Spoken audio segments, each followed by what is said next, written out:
우리 월별 주제는 기도의 달입니다. 수첩에 6월달은 기도의 달이다 이렇게 표기가 되어 있을 겁니다.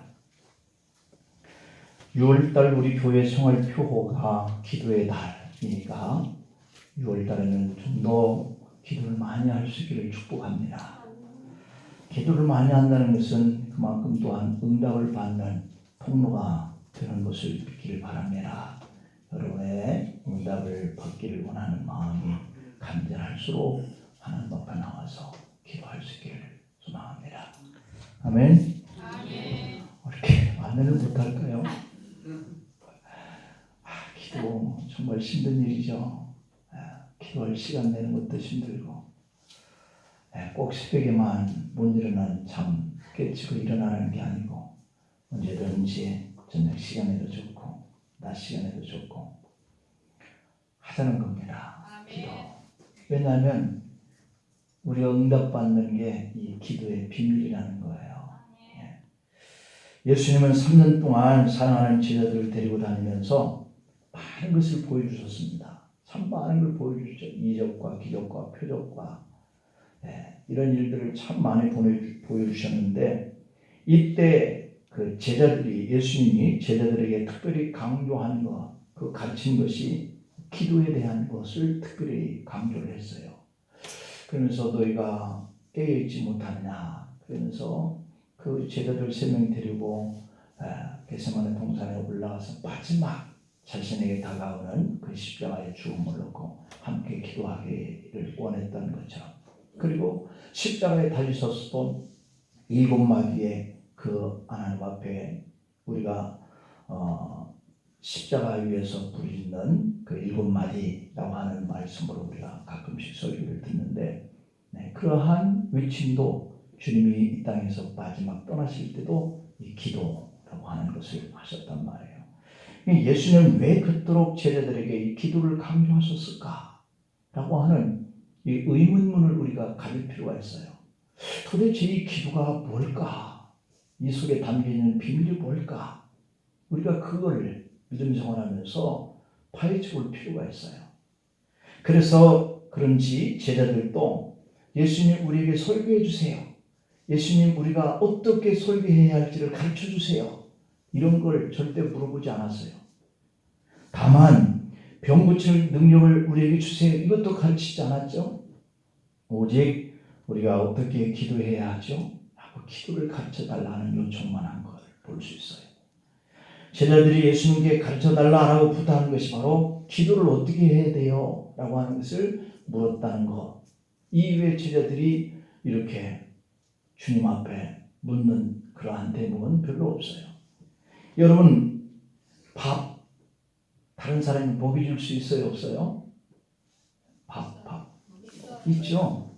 내가 이게 팔이 다 다치고 그러면 밥을 누가 먹여줄 수도 있단 말이에요. 밥을. 운동할 때도 다른 사람이 도와줄 수 있어요. 그런데 코로 숨 쉬는 것은 누가 도와줄 수 있어요? 없어요? 못 쉬면 어떻게 하죠? 세상 떠나죠. 자기가 자기 스스로 숨을 쉴 수 없는 때가 오면 그냥 죽었다 그렇게 표현을 하죠. 야 내가 대신 숨 쉬어줄게 이러면서 하는 사람은 아무도 없단 말이에요. 이와 같이 생명과 직결되어지는 것은 호흡이거든요. 호흡. 마치 우리 성도들이 신앙인들이 이 기도를 가르쳐서 생명의 호흡이다 그러거든요. 예수 믿는 사람들이 세상에서 어떻게 살아갈 것인가? 하나님 믿는 믿음의 백성들이 세상 사람들과 다른 점으로 살 수 있는 세상의 방법이 뭘까? 그게 뭐겠어요? 특권이라고 그러죠. 믿음의 사람들에게 주어진 거. 아버지 도와주세요. 기도예요. 기도. 이 기도는 성도의 특권이거든요. 언제 써먹을 거예요? 이런 때 써먹어야죠. 기도를 가르쳐서 생명의 호흡이다, 영적인 그런 호흡이다 이렇게 말하는데 그만큼 하나님과의 이 관계가 성도에게는 필수가 기도다 이렇게 말씀을 하는 거죠. 그렇기 때문에 예수님의 생애를 보면 시작도 기도였고 그리고 십자가상에서 죽으실 때도 기도로 맞아요. 다시 말하면 예수님의 전 생애가 기도로 이어졌다는 거거든요. 그러기 때문에 주님은 사랑하는 성도들에게 기도하라, 쉬지 말고 기도하라, 이렇게 간절하게 요청을 했던 것을 볼 수 있죠. 이 말씀 속에는 기도를 해야 주님과의 관계가 바르게 되어지고, 기도를 해야 하나님의 도움을 받을 수 있고, 기도를 하시고 하나님라고 찾아야 하나님이 영광을 받으신다는 거예요.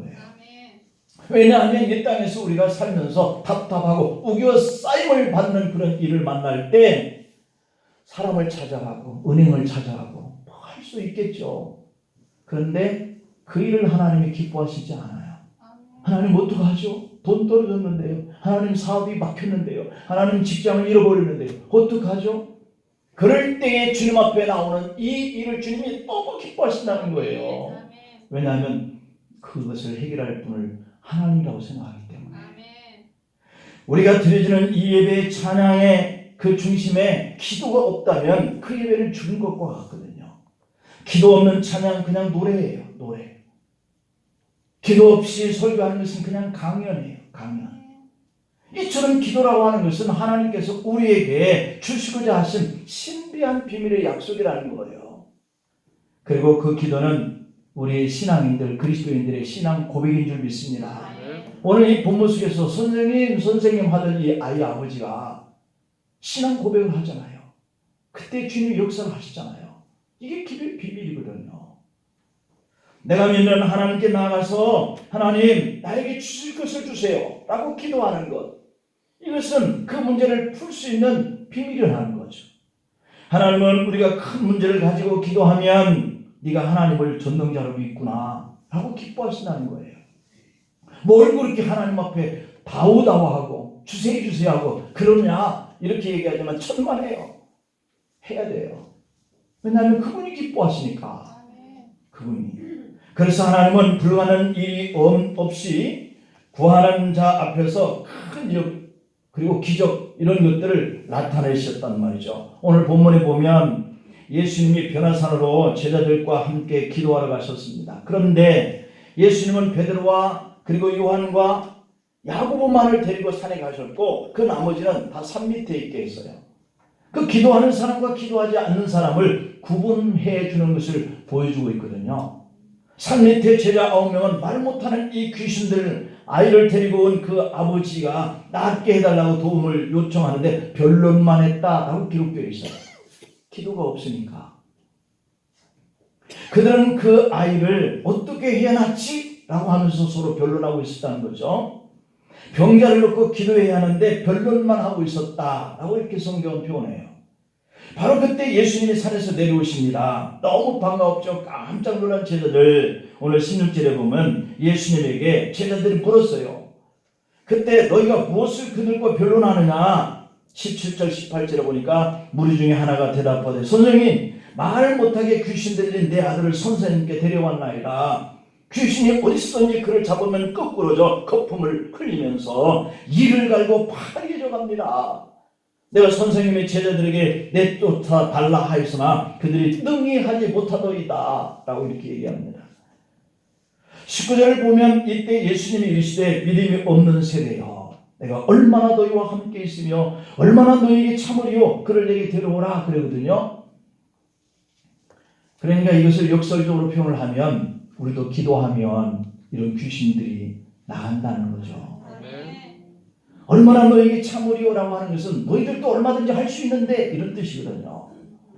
20절을 보면 귀신 들린 아이를 예수께로 데리고 오자 귀신이 예수님을 보고 경련을 일으키고 땅에 엎드려져 거품을 뿜는다 이렇게 표현하고 있습니다.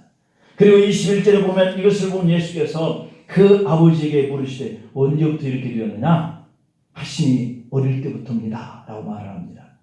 그때 이 아이의 아버지는 귀신이 아이를 죽이려고 불과 물에 자주 던졌는데 무엇을 하실 수 있거든 우리를 불쌍히 여겨 도와주세요 라고 이렇게 고백을 해요. 애원을 하죠. 이때 23절에 보면 예수께서 할 수 있거든이 무슨 말이냐? 믿는 자에게는 능히 하지 못할 일이 없는데 라고 이렇게 말을 합니다. 믿는 자는 능히 할 수 없는 일이 없다. 있다. 그런 얘기죠. 바로 그 순간 24절에 보면 그 아이 아버지가 내가 믿나이다. 난 믿음 없는 것을 도와주세요 라고 이렇게 애원을 하고 있는 장면이죠. 도와달라는 것은 주님을 향한 기도예요. 기도. 나를 도와주세요. 내 아이가 어렸을 때부터 이렇게 병들어서 귀신에게 시달리는데 좀 도와주세요. 이렇게 애원하는 믿음의 고백이거든요. 여러분, 힘든 세대를 살고 있죠. 주님 앞에 도와달라고 요청하는 기도가 이 힘든 때를 지나갈 수 있는 비밀인 줄 압니다. 아이의 아버지가 처음으로 나의 믿음 없는 것을 도와달라고 신앙 고백을 해요. 그러니까 우리가 주님 앞에 도움을 청하고 기도하는 것은 신앙 고백인 거예요. 하나님, 내가 주님을 이렇게 믿어요. 주님을 이렇게 믿어요. 주님께 내가 도와달라고 하는 것은 주님께 영광 돌리는 일이에요. 라고 하는 모습이라는 거죠. 예수님은 아이의 아버지가 주님께 도움을 구하는 이 고백을 들으시고 25절부터 27절에서 놀라운 역사를 일으키시잖아요. 더러운 귀신을 꾸짖어 이르시되 말 못하고 못 듣게 하는 귀신아, 내가 네게 명하노니 그에게서 나오고 다시 들어가지 말라 하시매 귀신이 소리지르며 아이고 심히 병렬을 일으키게 하고 나가니 그 아이가 죽은 것 같이 되어 많은 사람이 말하기를 죽었다 하나 예수께서 그 손을 잡아 일으키시니 이에 일어서니라. 할렐루야. 여러분, 이 대목에서 치료된 것만 생각하죠. 다시 귀신이 들어갈 수 있다라고 하는 것이 전제되고 있어요. 우리가 교회 나가면 병 고침 받는데 하는 사람들이 교회에 가끔씩 나오다가 정말 어떻게 우연히 아니면 필연적으로 병이 고침받고 건강해졌는데 며칠 동안만 건강해진 보답으로 교회에 한 몇 개월 다녀준대요. 근데 이 사람이 안 나오면 또 들까요, 안 들까요? 또 들까요? 그래요. 이걸 전제하고 있는 거예요. 오늘 이 본문에. 다시는 들어가지 말라라고 하는 것은 다시 들어갈 수 있다는 거거든요. 그래서 우리가 예수님을 이용해서 병 고침받고 문제 해결을 받으려고 하는 것이 아니라 내가 신앙으로 주님 도와주세요. 주님뿐이 나의 주는 없습니다. 라고 고백하는 이 삶이 지속되어야 된다는 거죠. 계속되어야 된다는, 천국에 가는 그날까지. 여러분, 이 일이 다 끝난 후에 28절 29절을 보니까 제자들이 조용히 와서 물어요. 선생님, 우리는 왜 그 귀신을 못 쫓았죠? 왜 능히 그 귀신을 쫓아내지 못하였나이까? 이러시되 기도 외에 다른 것으로는 이런 종류가 안 나간다. 그러니까 너희가 논쟁하지 말고 기도하라는 거예요. 그러니까 여러분, 가정에 다툼을 하지 말고 논쟁하지 말고 기도하라. 교회에 오셔서 논쟁하지 말고 기도하라. 이거예요. 이게 우리가 믿는 믿음의 사람이 해야 할 일이거든요. 근데 우리는 반대로 논쟁을 해요. 다툰단 말이에요. 시기하고. 그래서 우리 주님은 그래서 안 나간다는 거예요. 그래서 문제가 해결 안 된다는 거예요.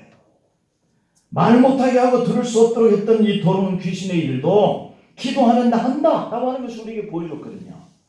여러분, 모든 사람들은 다 이런저런 문제를 안고 있습니다. 이런저런 문제. 여러분들 이런저런 문제 없이 여기 계신 분 있나요? 오늘 또 교회 나올까 말까? 이런 문제 앞에 우리가 신앙을 주님 앞에 이렇게 표현했어요. 그렇지 못한 표현을 한 사람들도 있잖아요. 그러니까 우리 믿음이 돋보이는 거거든요. 그런데 이와 같은 사람을 하나님이 지켜주셔야죠. 지켜주실 줄 믿습니다. 문제가 해결이 안 되는 것이 문제예요. 또 나가야 할 어둠의 문제들이 내게서 우리 가정 안에서 안 나가는 것이 문제라는 거죠. 내 몸에서 병이 나가지 않고 내 마음에서 근심이 나가지 않고 내 가족에게서 술귀신이 나가지 않고 내 가정에서 계속적으로 고민해왔던 이 문제가 해결되지 않고 있는 것이 문제라는 거죠. 어쩜 그럴 수 있을까? 어쩜? 아이들에게서 이상한 행동을 하게 하는 것들이 안 나갑니다. 아이들의 장래가 문제가 되니 내보내야 되겠는데 안 나가요. 기도하지 않고 논쟁만 하니까 자식하고 논쟁을 합니다. 그게 문제가 해결될까요? 어머니가 와서 기도해야죠. 아버지가 와서 기도해야죠. 여러분, 예수 믿으면 나가야 할 것들인데 안 나가는 것이 얼마나 많겠습니까? 우리 심령 속에 탐욕이 나가야 되는데 안 나가요. 기도하면 나가거든요. 근데 기도 안 하니까 어떻게 살까? 어떻게 해결할까? 내 자신과 논쟁만 하니까. 미움과 시기심과 변론과 이런 것들이 안 나갑니다. 내 가정 안에서 식구들을 힘들게 하고 내 마음속에서 교회 공동체 안에서 다투게 하는 것들이 안 나갑니다. 여러분, 그렇다면 이런 것들을 어떻게 해결해야 가정과 이 교회가 평안할까? 내 심령이 평안할까? 여러분 회사가 평안할까? 사업장이 평안할까? 이렇게 힘들게 하고 다투게 하는 것을 어떻게 하면 쫓아낼 수 있을까? 오늘 본문에서 예수님 말씀하시기를 기도 외에는 다른 것으로 이런 종류가 안 나간다. 기도 외에는 다른 문제가 해결될 수가 없다. 듣지 못하게 하는 더러운 귀신들이 나갈 수 없다. 이렇게 얘기를 하셔요. 내 주변에서 내 마음 안에서 힘들게 하던 나가야 하는 문제가 해결되어야 하는 문제가 해결되지 않고 하는 것은 우리가 기도하면 된다는 것을, 이게 정보예요. 정보. 오늘 이 정보를 듣지 않은 분은 이 문제가 계속해서 있어도 어떻게 해야죠? 주님 앞에 묻는 이 제자들과 똑같은 그런 논쟁 속에서 힘들어하면서 살아가겠죠. 주님은 이렇게 분명하게 기도 외에 다른 것으로 이런 종류가 나갈 수 없느니라 하셨는데, 우리도 들었어도 실천 안 하면 아무 의미가 없죠. 교회에서 기도 못할 바에는 집에서 골방에서 만들어서 기도하고, 또 일터에서 자리에 앉아서도 기도하고, 걸어가면서도 기도하고, 운전하면서도 기도하고. 왜? 주님께서 우리의 문제를 해결하실 분이니까. 그분을 생각하는 것 자체로 하나님이 영광을 받으시고 기뻐한다는 거니까. 예수님이 그 원리를 가르쳐주고 있는 거예요. 먼저 아이 아버지처럼 문제를 가지고 예수님께 와야 하는 줄 믿습니다. 예수님께 오는 것, 여기서부터 시작이 되는 거죠. 왜냐하면 문제 해결자가 예수님이니까. 목사가 아니에요. 장로도 아니고 권사도 아니에요. 여러분도 아니에요. 누가? 예수님이, 하나님이. 말 못하게 하는 귀신 들린 아이를 데리고 그 아버지가, 제자들이 갔지만 소용이 없어요.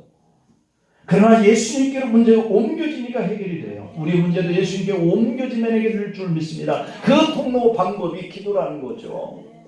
복음서에 보면 예수님을 만났던 사람들은 모두 문제를 가지고 와서 예수님 어떻게 해요? 그렇게 위탁을 시키니까 주의 능력과 그 자비를 경험을 하고 체험을 합니다. 예수님께 나와서 간구하는 자는 반드시 크고 놀라운 이 비밀이라는 것을 보았다는 거죠. 여러분도 우리도 볼 수 있기를 축복합니다. 예레미야 33장 3절에 보면 그러므로 너희는 내게 부르짖어 기도해, 다투지 말고 욕하지 말고 싸우지 말고 기도해 라고 하는 것이에요. 기도해. 화가 일어나고 감정의 분노가 일어나면 막 욕하는 사람이 있어요. 여기도 보면 몇 사람 있을 수 있단 말이에요. 왜 욕해요? 욕해. 하나님 믿는다면서. 왜 내 입을 더러운 입으로 써요? 지냐 이 말이죠. 아무리 우리가 화를 내고 감정이 격해져도 내가 예수 믿는 사람이라면 이렇게 욕이 나가면 안 돼요. 욕을 하면 안 돼요.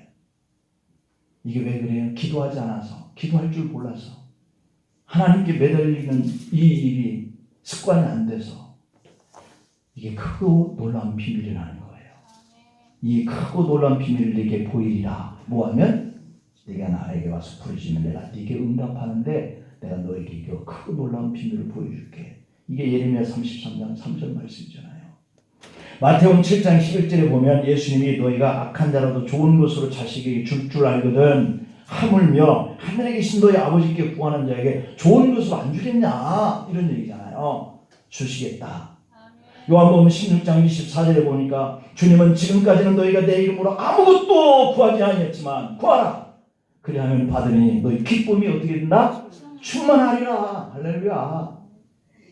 왜 기도하면서 우리의 기쁨이 충만한 이 일을 왜 우리가 못하죠? 주님의 크고 오묘한 이 비밀은 문제를 가지고 와서 기도하는 사람만 그 비밀을 볼 수 있다. 주님이 그렇게 해놨기 때문에 밑에 있는 이 제자들은 논쟁만 하고 그 병을 못 고쳤다. 이렇게 성경이 표현하고 있어요. 그 인생을 살면서 문제없는 사람이 어디 있을까요? 그러니까 우리는 다 결론적으로 기도해야 할 사람이다 라고 하는 답을 얻을 수 있죠. 그런데 주님은 우리가 하나님의 크고 이 오묘한 이 비밀을 믿고 기도하면 해결받고 기쁨이 충만하게 된다 그랬는데, 그 충만함을 잊고 사는 것은 기도를 안 하는 거죠. 간혹 목사님 저는 문제가 없습니다, 기도할 필요가 없습니다 하는 분들도 있어요. 저희 가정도 평안하고요, 아이들도 다 공부 잘하고 전교에서 1등들 달립니다. 모두가 건강하니까 병원 갈 일도 없습니다. 직장 튼튼하죠. 사업 잘 경영되죠. 어려움이 없습니다. 기도할 일이 없죠. 이런 분들 여기에도 계셨으면 좋겠습니다. 네. 그런데요, 계속 그렇게 되면 참 좋은데 안 그렇게 될 때가 있는데, 만약에 그렇게 기도할 제목이 없는 분들에게 오늘 제가 기도 제목을 드리겠습니다. 첫 번째 기도 제목은, 하나님, 내 평생에 가난한 나라 부모지에 선교사 한 분 정도 파송하여 그를 지원하면서 살게 해주세요 하는 문제를 놓고 기도하든지, 다 하나님이 평안하게 형통하게 건강하게 자녀에게 1등 달리게 했잖아요. 그게 누가 했어요? 하나님 하셨다는 믿음이 없으면 우리는 신앙인이 아니죠. 그렇다면 기도 제목을 차지하죠. 주여, 이렇게 우리에게 건강한 가정, 튼튼한 가정, 아무것도 기도할 염려거리가 없는 이런 가정을 주셨으니 제가 이런 일을 해보겠습니다. 어떻게 할까요? 그 기도 시작하는 거죠.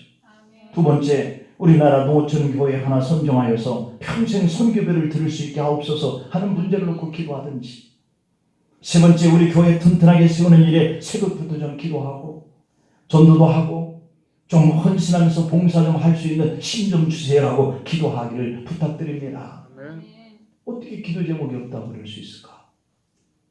여러분, 왜냐하면 이렇게 기도하는 문제를 해결받고 기쁨이 충만케 되어지는 이 은혜에는 바로 여러분들이 신앙생활하는 영성의 통로가 되기 때문이에요. 내 영성에 올라간다는 것은 기도 외에는 없다. 예수님은 누가복음 19장 46절에서 그들에게 이르시되 기록된 바 내 집은 뭐하는 집이다? 기도하는 집이 되리라 하였거늘 너희가 뭘로 만들어? 강도의 소울. 이 강도의 소울이 뭐예요? 교회 안에서 싸운다는 거잖아요. 다툰다는 거예요. 논쟁한다는 거예요. 우리 스스로가 죄인이에요. 교회를 평안하게 만들어가고 화평하게 만들어가고 기쁨이 충만하게 만들어가고 기도의 응답이 막 떨어지고 이런 교회를 만들어가는 것은 여기 있는 저와 여러분들이 다 기도에 열심히만 하면 되는데, 기도를 안 하니까 내 감정대로 폭발하는 거죠. 싸우는 거죠. 거친 소리를 하는 거죠. 세상에 의지할 것 없고 사람에게 실망했을 때 우리는 하나님께 나와서 무릎 꿇으면 1등 신자인 줄 믿습니다. 기도하는 사람들의 환경이 열악하거나 아니면 가난해도 기도는 할 수 있어요. 그렇죠? 몸이 약하고 병이 있어도 기도는 할 수 있습니다. 기도는 학력과 아무런 상관이 없습니다. 기도는 자신의 의무와 전혀 관계가 없어요. 때로는 교회 출석하는 변명이 있을 수 있습니다. 그러나 기도에는 변명이 있을 수 없습니다. 기도는 기도의 은사가 있거나 없어도 기도할 수 있어요. 어떤 사람이 기도는 잘하고 정말 은혜가 된다. 가슴이 뜨거워진다. 저분이 기도하면 정말 내 마음이 뭔가 막 하고 싶어하는 그런 열정이 막 솟아오른다. 이렇게 기도할 수 없어서 고민하는 분도 괜찮아요. 기도할 수 있어요. 어떤 사람들은 말합니다. 나는 가난해. 바칠 것이 없어. 나는 배운 것이 없어서, 나는 사회적으로 잘난 것이 없어서, 이렇게 말할 수 있어요. 세상 사람들은 나의 외적인 것을 보고 알아주지 않아도 하나님은 하나님께 기도하는 사람들을 기억하여 주실 줄 믿습니다. 오늘 본문 22절을 볼까요? 귀신이 그를 죽이려고 불과 물에 자주 던졌나이다. 그러나 무엇을 하실 수 있거든 우리를 불쌍히 여기사 도와주세요 라고 했다는 겁니다. 이 말을 보면 그 사람이 얼마나 부정적인 사람인가를 보여주고 있어요. 무엇을 할 수 있나요? 내가 기도하면 뭐 응답 되나요? 부정적인 그런 모습이 있을 수 있어요. 그러나 예수님이 이에 23절에서 화답하기를 할 수 있거든이 무슨 말이냐? 할 수 있거든이 무슨 말이냐? 너 왜 그렇게 부정적인 생각을 가지고 있냐? 오기만 해. 내가 고쳐줄게. 주님이 하시는 말씀이죠. 보세요. 기도는 부정적인 삶을 긍정적인 삶으로 바꿔주는데요. 안 된다라고 하는 이 믿음을 된다는 믿음으로 바꿔놨어요. 여러분, 기도하지 못한 사람들에게도 믿음이 있는데 그 믿음이 어떤 것이냐면 안 된다라고 부정적인 것을 주장하는 믿음이 강해요. 기도 안 하니까. 부정적인 생각이 강해. 그거 그렇게 해서 되겠습니까? 우리 형편으로 그거 할 수 있겠습니까? 로버트 슐러 목사님은 이런 말을 했습니다. 할 수 있다고 믿는 사람은 할 수 있고 여러분 오늘 교회 가야 되겠다 생각하니까 코로나가 아무리 위협해도 오셨죠? 생각이요. 가야 되겠다 생각하면 와요. 근데 생각이 없으니까 못 오는 거예요. 아무리 오라 그래도 못 와요. 이게 생각이 없어. 본인 생각이. 내 생각이 없는 데다가 이런 유혹까지 있으니까 그냥 합리화가 되어버린 거죠. 할 수 있다고 믿는 사람은 할 수 있고 할 수 없다고 믿는 사람은 할 수 없다고 믿기 때문에 할 수가 없다. 이게 로버트 슐러 목사님, 유명한 세계적인 목사님이죠. 어느 교회 목사님이 자기 교회에서는 고향이 어디냐고 묻자. 고향이 어디냐고 묻지를 말라이죠. 고향이 어디냐고 묻지를 않는다는 교회에 오는. 여러분들도 고향이 제가 어딘지 잘 몰라요. 잘 안 물으니까. 또 학력이 뭐냐고 묻지를 않는데 이 두 가지를 그 교회에서는 안 묻는데 우리 교회도 안 묻는데. 왜냐하면 하늘나라가 고향이 있기 때문에. 신앙인의 학력은 믿음의 학력이지 대학을 나왔느냐 안 나왔느냐 그렇게 중요하지 않다는 거예요. 사실 그래요. 그 교회 구역장 한 분이 초등학교 졸업이 전부였는데 구역을 맡아서 5가정이었던 그 구역을 10가정으로 부흥을 시켰대요. 그러더니 어느 날 목사님에게 우리 구역 식구가 너무 많이 늘어났으니 목사님 구역을 나눠주세요 이러더래요. 우리 구역장님들도 이랬으면 좋겠습니다. 얼마나 부러운 구역장인지 모르겠어요. 그런데 그 구역 식구 중에 대학 교수가 3명이나 있대요. 초등학교 학력이 최종학교 졸업인데 그 구역에 대학 교수가 3가정. 그런데 모이면 그렇게 뜨겁게 기도하고 구역원들은 그 구역장을 존경하고 100% 순종하고 열심히 구역장이 뭐라고 하라면 같이 모여서 봉사활동하고 그런다는 거예요. 부럽죠? 그 구역이 정말 부러워요.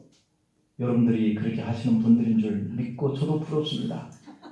그래서 그 교회 목사님은 그 구역장을 부를 때 뭐라고 했냐면 총장 구역장님 그런데 총장 구역장 그렇게 부르니까 이 구역장님이 놀래가지고 그게 무슨지 몰라서 어리둥절을 하고 있길래 목사님 부연 설명을 하는데 대학 교수를 3명씩이나 관리하는 구역장이 총장 구역장 맞지요? 그랬다는 거죠. 이 세상에서 가장 쓸모있는 사람을 가리켜서 생산적인 사람이라고 표현을 합니다. 우리 예수님께서 원하시는 신앙의 사람들은 모두가 다 이렇게 생산적인 믿음의 사람의 길로 가야 할 줄 믿습니다. 성경의 비유 중에서 장사에서 이익을 많이 남겼거나 혹은 씨를 뿌려서 그의 동사가 여러 배를 거두었거나 또는 재산을 팔아서 진주가 붙인 밭을 사는 것 이런 등등의 비유들은 다 생산적인 비유예요. 있는 것들을 뿌려서 던져서 심어서 투자해서 더 많은 것을 거두게 하는 것. 이게 바로 우리 그리스도인들의 삶의 모습이었다는 거예요. 오늘 본문에서도 예수님의 교훈은 기도하는 사람들은 무엇인가를 생산할 수 있다는 거죠. 믿습니다만 가지고 안 돼. 여러분 1년 365일 그 모든 시간을 이 교회에만 와가지고 아무것도 하지 않고 하루 종일 기도만 하는 사람이 있다면 저는 그 사람은 필요 없는 사람이라고 봐요.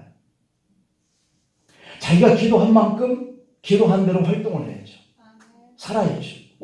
삶이 없이 기도만 하면 무슨 의미가 있어요? 그 믿음을 통해서 하나님께 생산적인 신앙을 자기가 드려야 하는 거죠. 어떤 사람은 너희 천국께서 너에게 있어야 할 것을 다 하신다라고 했는데 무엇 때문에 기도하느냐 이렇게 합리화와 핑계를 댄다면 그러나 주님은 너에게 있어야 할 것을 내가 다 한다 라고 말씀을 하셨지만 구하지 않는 자에게는 주시지 않는다 이런 말씀을 하셔요.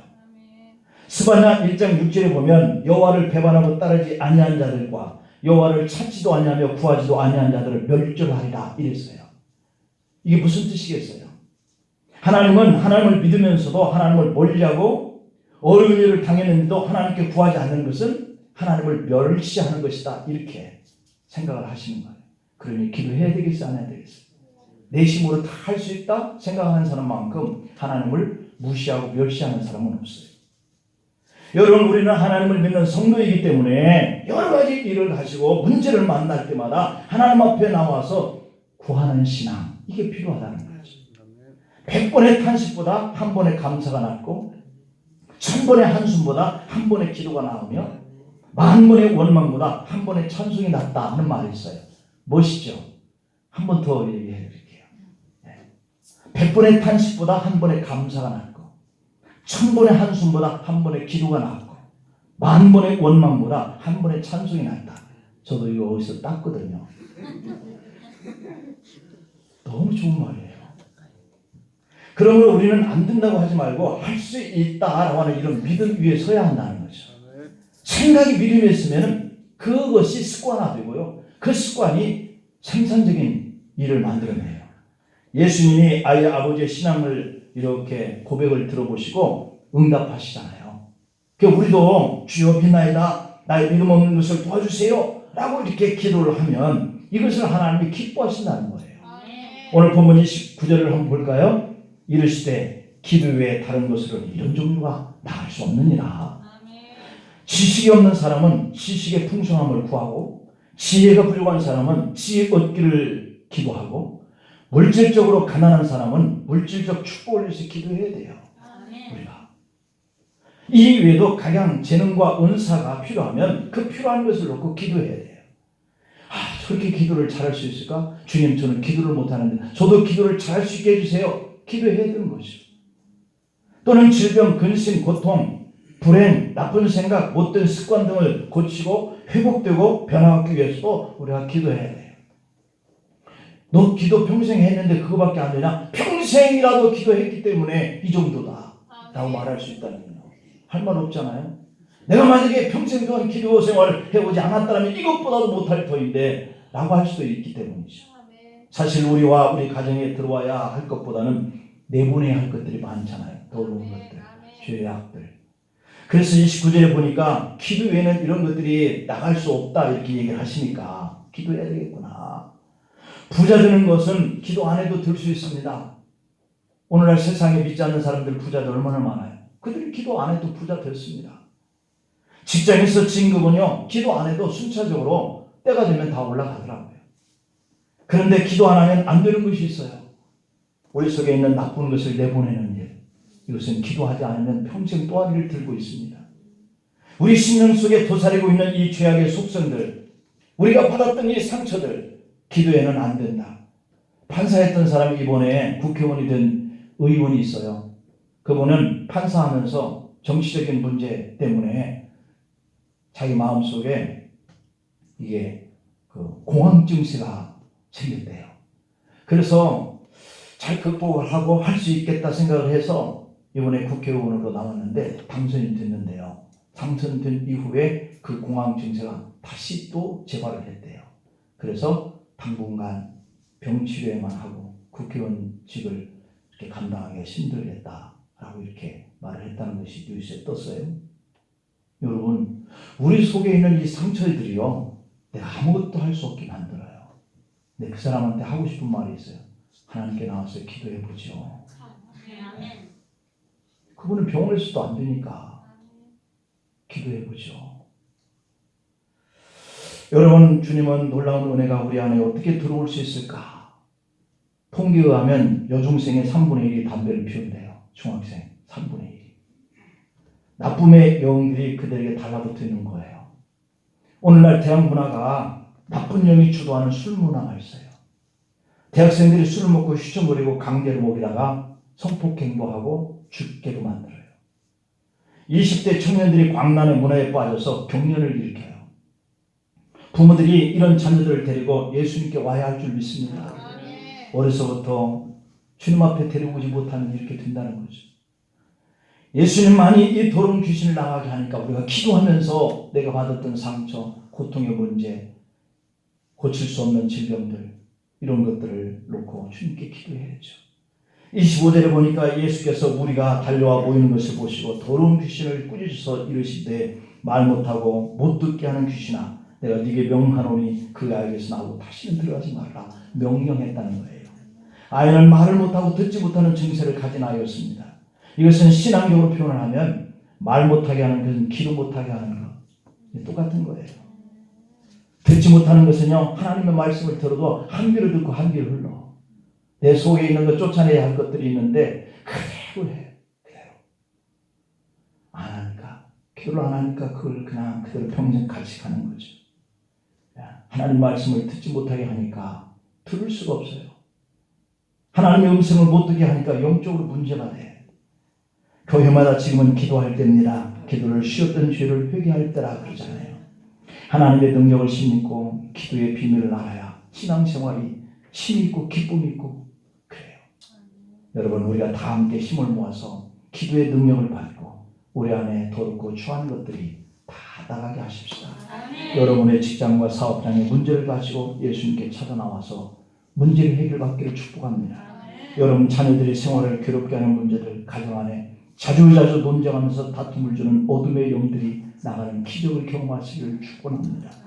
이번 주 한 주 동안에도 하나님의 은혜가 여러분의 기도를 도와주셔서 문제가 해결되고 그 평안과 기쁨이 충만하게 되기를 축원합니다.